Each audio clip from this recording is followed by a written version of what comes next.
नमस्कार. मी कोल्हापूरहून डॉक्टर वासुदेव देशिंगकर. साप्ताहिक संवाद या मालिकेतील विषय मांडण्यासाठी मी आज आपल्यासमोर उपस्थित आहे.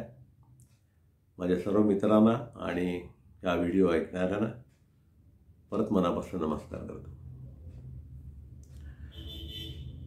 आजचा जो विषय मी घेतलेला आहे तो विषय थोडासा निराळा आहे. निराळा म्हणण्यापेक्षा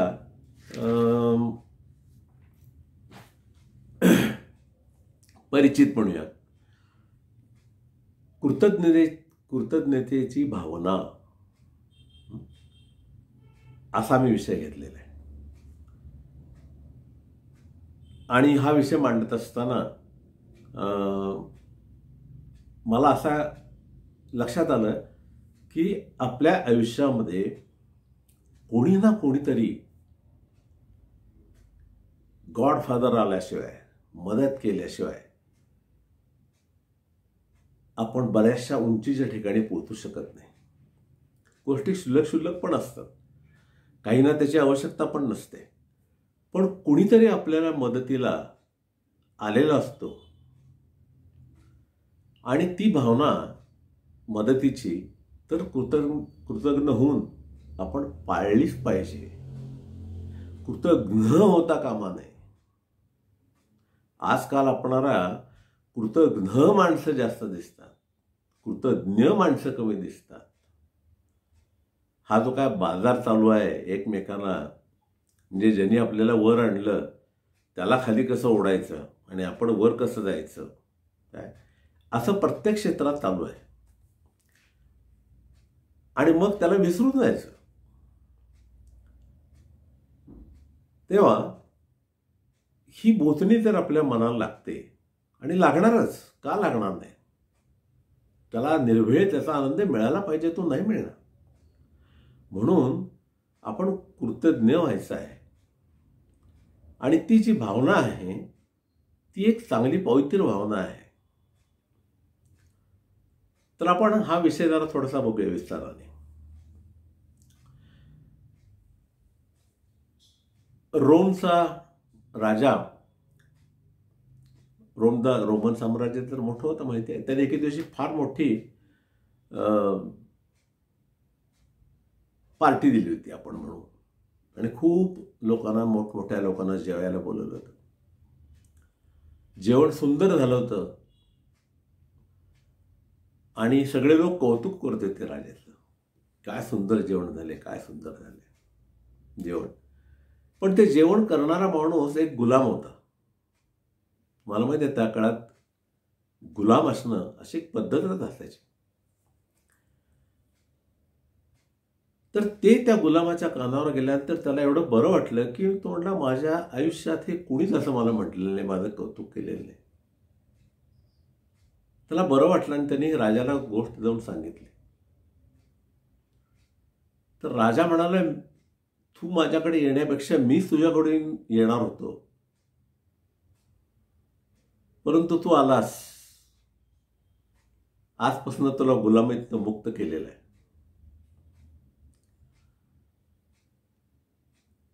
बघा, ही कृतज्ञतेची भावना माणसाच्या मनामध्ये जोपासली जर असेल तरच हे शक्य आहे, नाहीतर ते शक्य नाही आहे. त्यानंतर परिणिता किंवा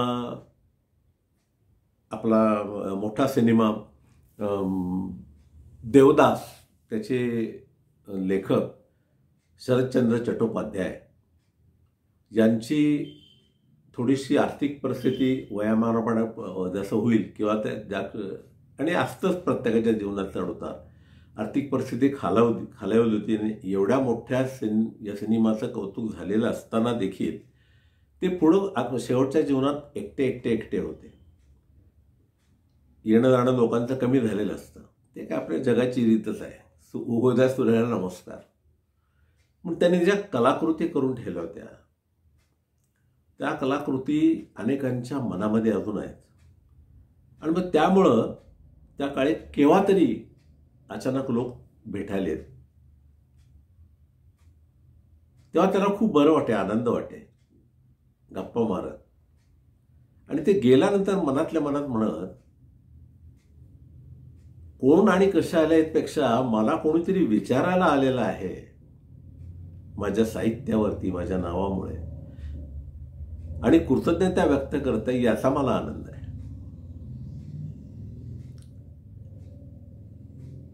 तेव्हा अशी माणसं असतात वेळेप्रमाणे जाऊन आपली कृतज्ञता आदरयुक्त व्यक्त करणे. त्यानंतर नेपोलियन बोनापार्ट. नेपोलियन तर तुम्हाला सगळ्यांनाच माहित आहे. तर त्याच्या जीवनामध्ये पण असा प्रसंग घडला की एकदा त्याच्या जीवनामध्ये तो शाळेत असताना लहानपणी त्याच्या शाळेच्या जवळ कोणी फळं वगैरे विकायला बसत असत, तर त्याच्याकडनं ती फळं विकत घ्यायची. आणि प्रत्येकांच्याकडे त्यावेळी मुलांच्याकडेच पैसे असतात असं नसायचं. तर नेपोलियनने एके दिवशी पैसे नेत असं त्या बाईला सांगितलं, मी तुला नंतर पैसे देतो, तू मला फळं दे. त्या बाईने त्यांना फळं दिली. नंतर नेपोलियन मोठा झाला. ह्याच्यात त्याच्या मनात ती गोष्ट होती, पण या सगळ्या व्यापामध्ये तो विसरून गेला. सम्राट झाला तर पुढे तो विसरून गेला. परंतु तेवढं वय असताना देखील त्याच्या मनामध्ये एक गोष्ट राहिली ती की आपण लहानपणी शाळेत असताना एका फळ विक्याकडनं फळं घेतली होती आणि त्याचे पैसे आपल्याला द्यायचे राहिलेले आहेत. ही बोचणी त्याच्या मनात राहिली होती. मी म्हणून सांगतो काय, कृतज्ञता व्यक्त जर केली नाही, फेडली नाही, तर ती बोचणी लागते. तर त्या नेपोलियनने हुडकून काढलं त्या बाईला. आजीबाई झाल्या होत्या, म्हाताऱ्या झाल्या होत्या, आणि त्याला सांगितले की सम्राट आलेले आहेत भेटायला तुम्हाला. त्या आजीना खरंच वाटणार, कोण सम्राट, माझ्याकडे कशासाठी येतोय, तो तर मोठा आहे, माझ्या घरामध्ये बसायला लागा नाही आहे, तर कृपया त्यांना माझा नमस्कार सांगा. आणि त्यांचा निरोप परत पाठवला आणि मला बरं नाही म्हणून सांगा, कारण सांगा, आणि भेट माझी टाळते का बघा. तर ते सैनिक म्हणे, नाही नाही, ते तुम्हाला भेटायला येणारच आहेत कुठल्याही परिस्थितीत. नेपोलियन आले आणि त्या आजीनं बघित, मुळात त्या आहेत की नाही त्यांना कल्पना आहेत, होत्या. त्यांना खूप बरं वाटलं. बसायला जागा नव्हती, तर त्याने त्या टाकलेल्या सतरंजीच्या तुकड्यावर बसले आणि त्या बाईंना म्हणाले, अजयबाई तुम्हाला माहिती आहे का, तुम्ही आमच्या शाळेच्या समोर फळं विकत होता आणि एक विद्यार्थी तुमच्याकडं रोज फळं घेत होता. एके दिवशी माझ्याकडे पैसे नव्हते, तुम्ही तशीच फळं दिली आणि मी तुमचे पैसे द्यायचे राहिलेले आहेत, तेव्हा मी ते पैसे द्यायला आलोय.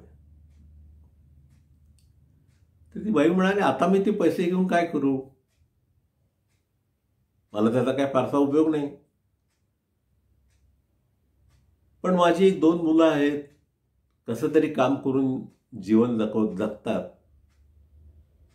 तर त्यातल्या कोणाला एकाला तुम्हाला नोकरी देता येते का बघा. नेपोलियन सांगितलं, हो तुमचं काम झालेलं आहे आणि आमचा माणूस येऊन सगळी तुमची व्यवस्था करेल. आणि त्या मुलाला त्यांनी सैन्यात नोकरीला लावलं. कृतज्ञता फेडली. बरोबर आहे. तर तेव्हा कृतज्ञता हा इतका समजण्या इतका साधा गुण जरी असला तरी ते पाळणारे लोक फार कमी असतात. अहो, बऱ्याचशा वेळेला आपण रेल्वेमध्ये जातो, खिशात हात घालतो तर पाकिट मारलेलं असतं, पैसे नसतात, आणि मग पुढं खाण्यासाठी, लांबचा प्रवास जाण्यासाठी काय करणार तुम्ही. परंतु शेजारी पाजारी दयाळे लोक असतात, ते शेअर करतात, त्यांना पैसे देतात, ते घ्या तुम्ही, केव्हा आणायचं, काय तुम्हाला आणायचं आणा, खा किंवा आमच्यातलं थोडंसं खा, असं सांगणारे असतात.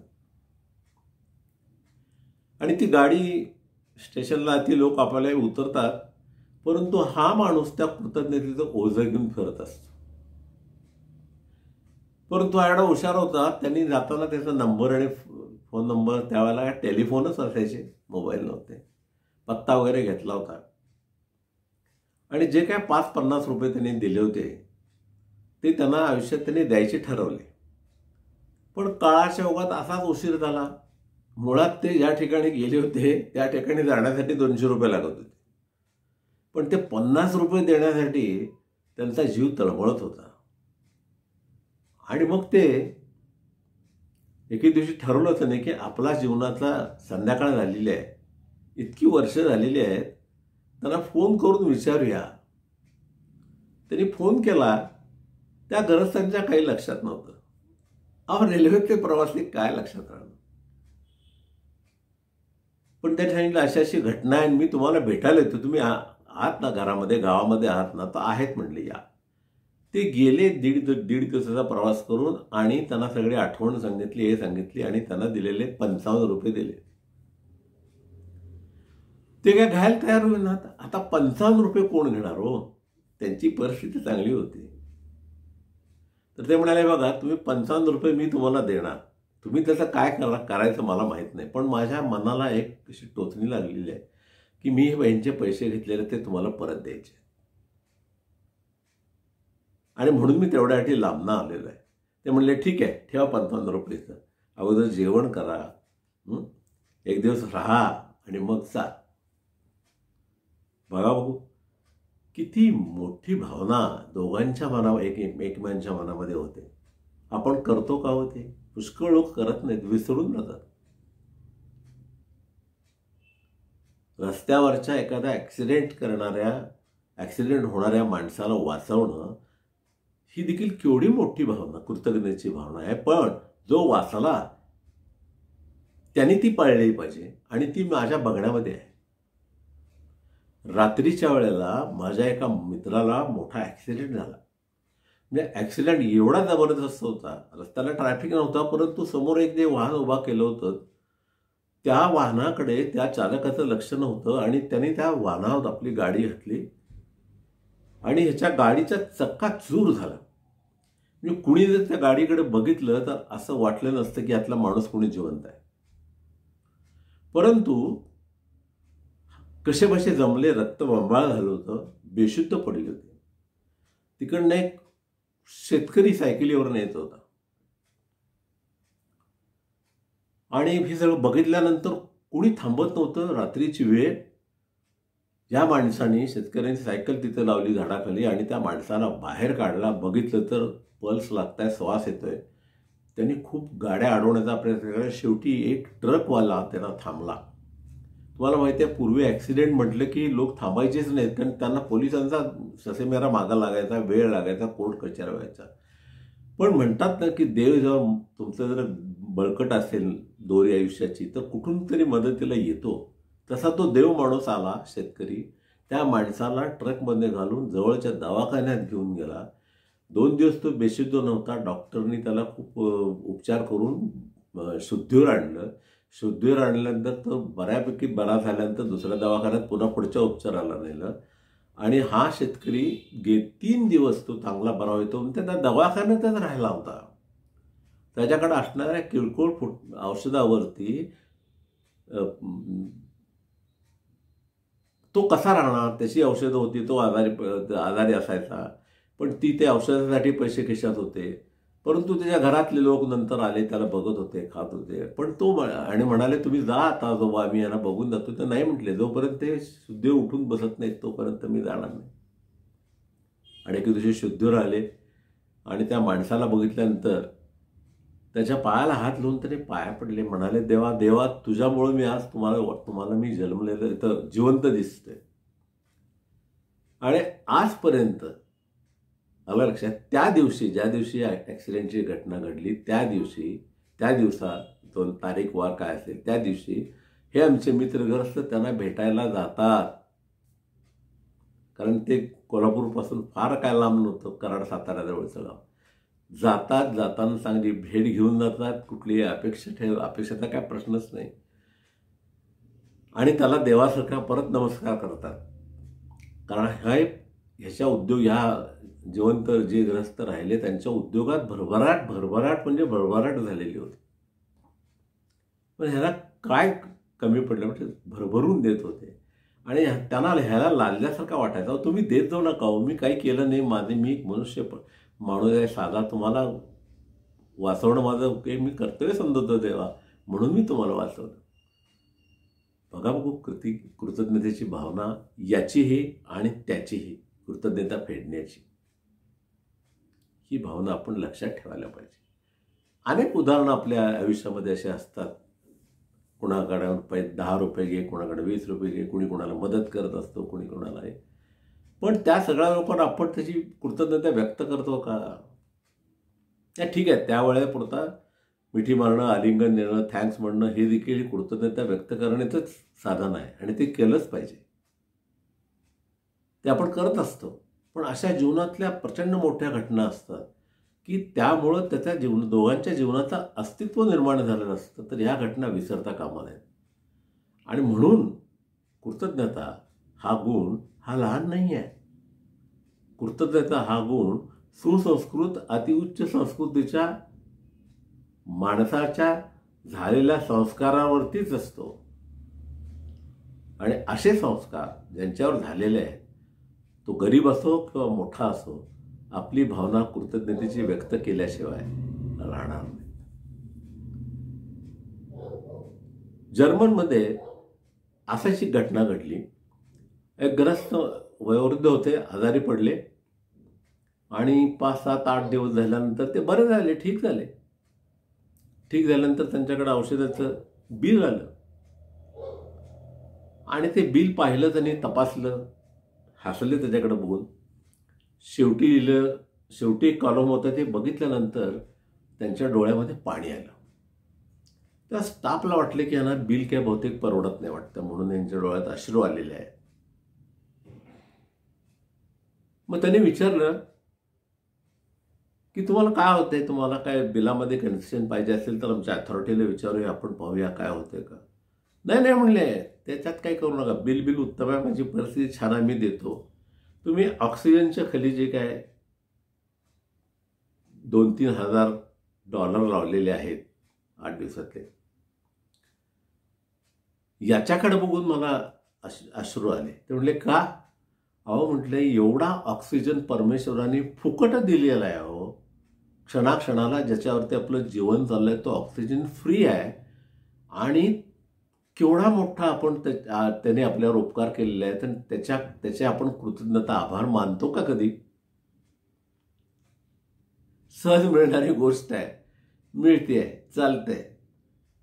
एकदा देवाने ठरवलं त्या शक्तीने की ऑक्सिजन नाही, बंद करायचा, काय होईल तुमचं? तेव्हा ही कृतज्ञता, म्हणून त्यांनी असं सांगितलं की कृतज्ञता पाळायची असेल तुम्हाला.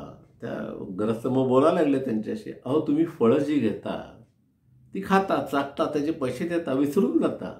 पण खरं मोल कोणाचं आहे की ज्यांनी झाड लावलं. ते झाड लावलं नसतं तर तुम्हाला फळं मिळाली असते का? तर त्या झाड लावणाऱ्याची मनातनं कृतज्ञता व्यक्त केली पाहिजे. आपण वेल लावतो, वेलीला फुलं येतात, फुलं घेतो, गुलाब घेतो, पण तो गुलाबाचं झाड कुठे लावलेलं आहे त्याच्या संबंधी आपल्या मनात कृतज्ञता येत नाही का? ती यायला पाहिजे. ती व्यक्त करायला ती माणसासमोर नसेल, पण मनातून व्यक्त करायला पाहिजे की ज्यांनी झाड लावलेलं आहे त्याला माझा प्रणाम. अशी छोटी छोटी गोष्टी असतात जीवनामध्ये आणि तुमच्या जीवनात त्या घडलेल्या असतील. पण त्या कालांतराच्या योगामध्ये ती माणसं भेटत नाहीत, पण ती व्यक्त करायची जर संधी मिळाली तर ती सोडू नका.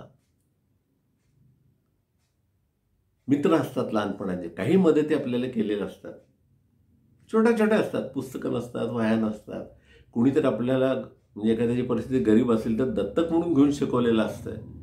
आता आपण जर एखाद्या मुलाला दत्तक म्हणून घेऊन शिकवलं असेल आणि तो मोठा झाल्यानंतर ज्या कठीण परिस्थितीत त्याला शाळेमध्ये त्याचे फी पैसे भरलेले आहेत त्या माणसाला त्या माणसाची कृतज्ञता पाळणं जाऊन जाणं भेटणं हे आपलं कर्तव्य आहे. आणि अशी करणारी मुलंही बघितलेली आहेत. काही गावामध्ये कमवा शिका योजना असते. त्यातून म्हणजे काम करायचं आणि त्यातून शिकायचं. पण ते कमवा आणि शिकवा, ते कमवायसाठी नोकरी द्यायला नको कोणी नाही. त्याशिवाय तुम्ही कसे कमवणार? तर अशा गरीब मुलांना शिकण्यासाठी नोकऱ्या देणारे लोक आहेत, त्यांची कृतज्ञता व्यक्त करायला नको का? माझा एक मित्र आहे असाच या योजनेतून शिकलेला आहे, कमवा शिकेतून, आणि आज मोठा उद्योगपती झालेला आहे. पण तो नेहमी सांगतो की मी आज जे आहे ते कमवा शिका योजनेतून झालेलं आहे. आणि मला त्यांनी शिकवलं, मला त्यांनी पैसे देत होतं. ते आज इथं नाही, हयात नाही आहेत, पण मी त्यांचा नेहमी सदैव ऋणी आहे. ही भावना फार महत्त्वाची आहे जीवनामध्ये, आणि ते आपण करायला पाहिजे. म्हणून आपण कृतज्ञ व्हायचं नाही. आज कृतज्ञ असणारी माणसं पदोपदी तुम्हाला दिसतात. तुमच्या फर्ममध्येच काम केलेली माणसं जेव्हा बाहेर पडतात तेव्हा काय करत असतील पहिल्यांदा, तर तुमची कामं काढून घेतात, उभा राहतात. आणि नंतर मग त्यांना आपल्या शिकवलेल्या गुरुसमोर जायला लाज वाटते, तोंड चुकवतात, बोचणी लागते, वेळ गेलेली आहे. अशा प्रकारच्या कुठल्याही भावनांना मनात थारा द्यायचा नाही. अशी कृत्य मुळात आपण करायची नाही. आणि म्हणून आपण ही जी कृतज्ञतेची भावना आहे ही एक वैभव संपन्न आहे तुमच्या जीवनामध्ये येणारी. आणि ती गरज ही माणसाला, पुष्कळ वेळेला पैसे मस्त आहेत पण वेळेला माणसं येत नाहीत अडचणीच्या वेळेला. मुंबई, पुणे, कलकत्ता, दिल्ली सगळीकडे अपार्टमेंट संस्कृती आहे.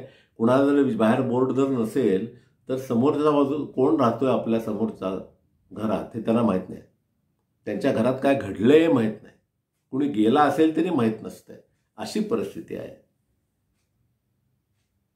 तेव्हा ही जी भावना आहे कृतज्ञतेची, तुम्हाला ज्यांनी जीवनात उभा केलंय, मग ते गुरुजी असतील, आई वडील, घरातले नाते, पाहुणे, त्या सगळ्यांच्याबद्दल आदरयुक्त भावना ठेवून ती त्या वेळेला व्यक्त करा. आणि त्यातनं अपेक्षा काय ठेवू नका, ते आपल्याला कृतज्ञता व्यक्त केली म्हणून काहीतरी करतील, कौतुक करतील वगैरे, अशी काही अपेक्षा ठेवू नका.